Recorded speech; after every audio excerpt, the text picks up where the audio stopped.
Qanaqa ish ekan o'zi gaplashdingmi? Namuncha cho'chiysan, aytdim-ku gaplashdim. Go'zallik saloni umuman og'ir ish qilmaymiz. Yengil ishlab pul topib uydagilarga ham jo'natamiz. Bo'ldi, qo'rqmang, ha? Ikkilanman de. Menga ishonch zo'r bo'ladi. Manimcha kech qoldinglar, pasportinglarni beringlar. Samolyotga kech qolib turibmiz o'zi. Ketib tezlashinglar.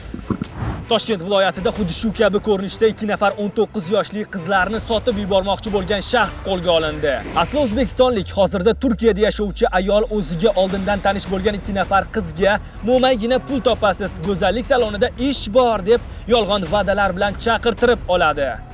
Qizlar Turkiyaning Anqara shahriga uchib borishganida esa ularga aytilgan ish yo'q bo'lib chiqdi.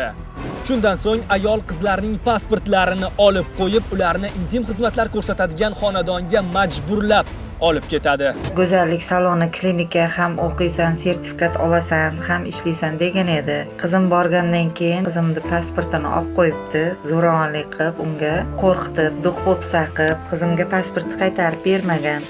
Men Toshkent viloyati IIB xodimlariga murojaat qildim. Xodimlar menga qizimni sog'-salomat olib kelib berdi. Hozir qizim sog'-salomat yonimda.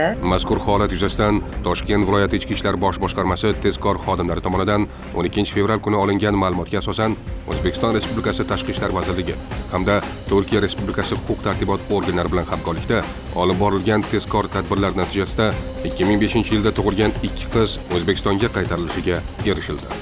Qizlar zudlik bilan reabilitatsiya markaziga joylashtirildi. Mazkur holat yuzasidan O'zbekiston Respublikasi fuqarosi 1987-yilda tug'ilgan ayolga nisbatan O'zbekiston Respublikasi Jinoyat kodeksining 135-moddasi 2-qismi bilan jinoyat ishi qo'zg'atildi.